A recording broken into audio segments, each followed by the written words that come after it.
माता मेरी राधिका, पिता मेरो घनश्याम, इन दो उनके श्री चरणन को है बारंबार प्रणाम।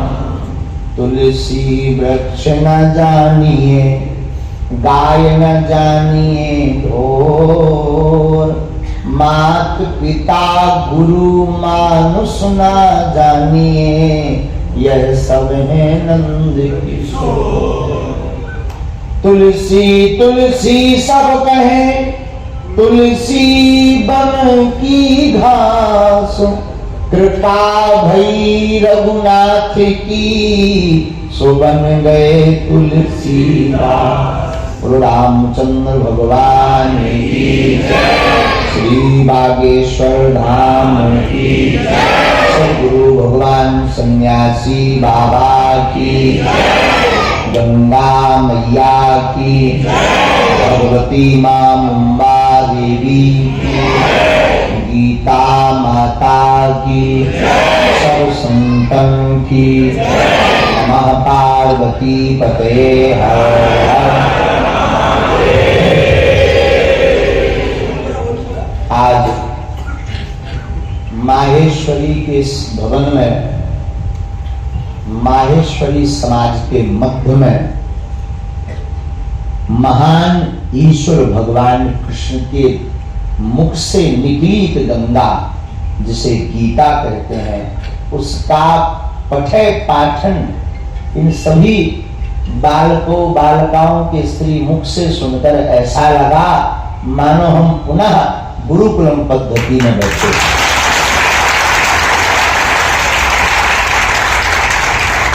इसके लिए इस कार्य की संकल्प संरचना, इस कार्य को करने की जो प्रेरणा देने वाले जितने भी बुद्ध पुरुष हैं, या इस कार्य में जो जो लगे हैं, हम अपने इष्ट भगवान श्री बागेश्वर बालाजी के चरणों में नाक रगड़ कर प्रणाम करते हैं कि इतनी चेतना इनको और दें ताकि समूचा भारत गीतामय हो जाए।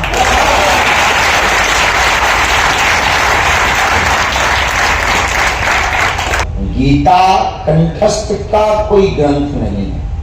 गीता तो अचेतन मन को चेतन में लाने का ग्रंथ है। इसलिए गीता के महत्व में आचार्य कहते हैं गीता सुगीता कर्तव्या किमन्य शास्त्र विस्तरे, या स्वयं पद्मनावश्य। ये साक्षात भगवान श्री मुख के द्वारा कहा हुआ एक अनोखा ग्रंथ है, जिसे भगवान ने ताल ठोक कर कहा मैं ही ब्रह्म हूं। उस सदग्रंथ का नाम गीता है। अन्य दृष्टि से अगर कोई देखें तो अन्य पंथ मजहब के जितने भी ईश्वर या उपासक उनके हुए, तो किसी ने कहा कि मैं गॉड मैन हूं, किसी ने कहा मैं ईश्वर का दूत वाहक संदेश वाहक हूं, किसी ने कहा मैं ईश्वर का दूत हूं। लेकिन गीता ने हमारे कृष्ण ने ताल ठोक कर कहा मैं ही ब्रह्म हूं।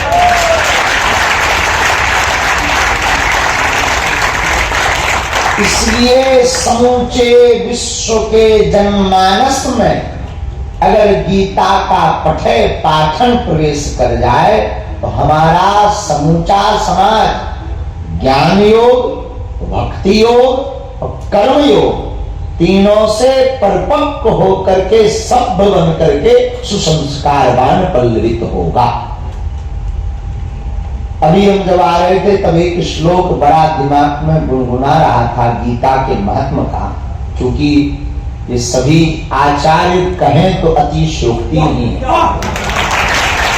ये माहेश्वरी समाज के आचार्य नहीं, गीता के आचार्य बन रहे हैं। गौरव तो माहेश्वरी समाज का होगा, लेकिन आचार्य गीता के हो रहे हैं। तो हम जब आ रहे थे तो आप आचार्यों ने तो गीता का पाठ सुनाया। हमारे दिमाग में जब हम चल रहे थे तब एक श्लोक बड़ा गूंज रहा था, गीता गंगोदकम पीत्वा पुनर्जन्म न विद्यते। बोले जो गीता का पाठ करता है, गीता को गंगा जल की भांति पीता है, पाठ से कल्याण नहीं होना है, पाठ को पीना पड़ेगा गंगा जल की चरणामृत की भांति। तो गीता गंगोदकम पीत्वा, बोले होगा क्या? पुनर्जन्म न विद्यते, उसे दोबारा जन्म नहीं लेना पड़ेगा। बस इतने मात्र से ही कल्याण हो जाएगा। धन्य है यह सदग्रंथ जिसका प्रारंभ ही धर्म क्षेत्रे कुरुक्षेत्रे समवेता माम कहा पांडवश्चैव। अद्भुत जगह से जहां का सदग्रंथ का श्लोक प्रारंभ होता है, तो धन्य है यह सदग्रंथ, धन्य है इस ग्रंथ की महिमा, और धन्य है इस ग्रंथ को सुनने वाले श्रोता। इसमें आचार्य भगवान स्वयं परब्रह्म पूर्ण परमात्मा नंदन यशोदानंदन देवकी नंदन चितचोर माखन चोर हमारे कृष्ण कन्हैया है। लेकिन इसको श्रवण करने वाले भी पार्थ धनुर्धर अर्जुन जी महाराज हैं। अर्जुन जैसा कोई श्रोता हो, उपदेशक कृष्ण जैसा हो, भला वहां गीता नहीं निकलेगी तो क्या निकलेगी? और माहेश्वरी के इस भवन में जो जो अभिभावक यहाँ विराजमान है, हमारी तो ये प्रार्थना है कि आप जो कर रहे वो कोई नहीं कर रहा, और इसको ना बंद होने देना ना रुकने देना, इसको क्रांति बनाकर छोड़ना है। क्योंकि संघे शक्ति, कलयुग में संघ की शक्ति का बड़ा बल है, और आप लोग जितने लोग हैं इतने लोग संगठित होकर इस कार्य को अगर करने लगे, तो ये बच्चे अपने मित्रों को, ये फिर अपने मित्र अपने मित्रों को, एक लंबी चैन एक दिन खड़ी हो जाएगी, भारत गीतामय हो जाएगा।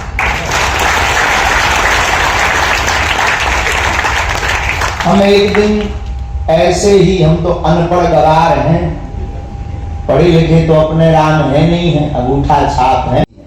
दूसरी बात, हम लोग गीता को तो बहुत मानते, गीता की नहीं मानते। ज्ञान योग, भक्ति योग, कर्म योग से लबालब भरी है गीता। इतना भरा हुआ ग्रंथ है गीता कि जो इसका अनुसरण कर लेता वह सब कुछ समझ लेता है। लेकिन ठीक ये हाल हम लोगों का चंगीलाल जैसा है। हमारा एक चेला है चंगीलाल, आजकल नाला सुपारा में लग रहा है।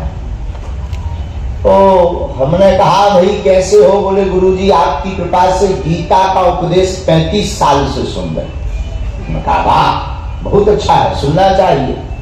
बोले गुरुजी अगर कई बार गीता का उपदेश ऐसे नहीं मिलता है डायरेक्ट तो मोबाइल पे ले लेते। मैंने कहा वाह क्या बात, बहुत अच्छा, सुनना चाहिए, गीता का उपदेश तो सुनना चाहिए, ये तो बुद्धिमानों का काम है, अच्छे आदमी हुआ। लेकिन एक बात समझ में नहीं आई, गीता का उपदेश 35 साल से सुन रहे, सुधरे 1% नहीं।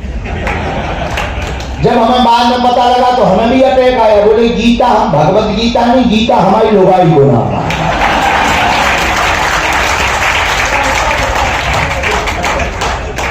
हमने कहा तब ठीक है। और मोबाइल से फिर बोले कई बार वो मायके चली जाती थी तो मोबाइल पर सुन लेते थे।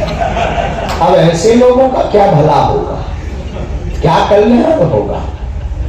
ऐसे लोग भी इस पृथ्वी पर हैं, वो भी मुंबई में हैं और नाला सुपारा। तो ये तो विनोद की बात है, लेकिन जो माहेश्वरी समाज कर रहा अपने आप में यह अनूठा, अकल्पनीय और एक नई क्रांति की यात्रा माहेश्वरी समाज संपूर्ण कर रहा।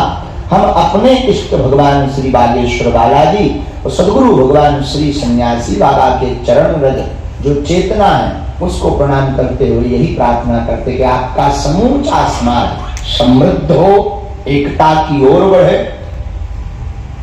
एवं अपने बालकों को इसी प्रकार के संस्कार संस्कृति से परिपक्व रखें। कभी हम आज तक गीता पर बोले नहीं हैं क्योंकि हम पर दबाव हैं, लेकिन आज बैठे बैठे हमें समझ में आ रहा कि हम कई बार गीता पर बोल सकते हैं, तो 2-3 दिन का प्रवचन गीता पर हम माहेश्वरी समाज के मध्य ही करेंगे।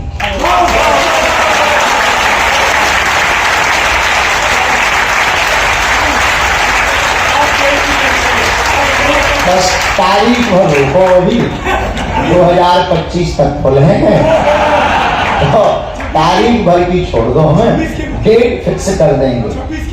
हाँ, 26 नीतेंद्र जी को हम बोलकर 2026 में समूचे माहेश्वरी समाज को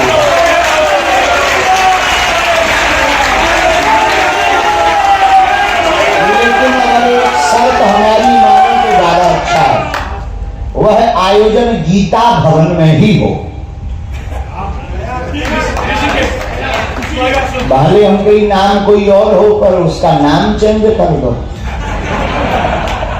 गीता भवन कोई रख दो, तो कोई पंडाल का नाम रखेंगे। हाँ, क्योंकि भवन में तो कथा हो नहीं पाएगी। हाँ, पंडाल का नाम गीता भवन या गीता मंदिर रखेंगे, और वहां पर ये जो है 3 दिवसीय गीता पर चर्चा होगी।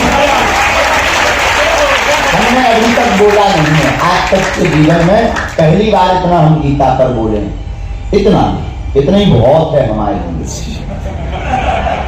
हमारे लिए तो इतना ही बहुत है, मतलब ऐसा कहो कि डूबते को तिनके का सहारा। तो समूचे माहेश्वरी समाज को हम साधुवाद देते हुए, हमको बहुत लंबा जाना है, भगवती के दर्शन करते हुए हमको भिवंडी पहुंचना है, और 10 बजे के निकलना था, पर हमारे तो 10 बजे, घड़ी के तो पहले बज चुके।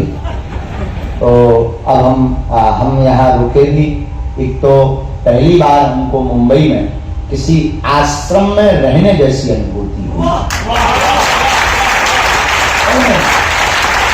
वरना आगे के लगे होटल हो जाते या फ्लैट, तो उनमें तो जिंदगी बंद रहती। लेकिन खूब आनंद आया।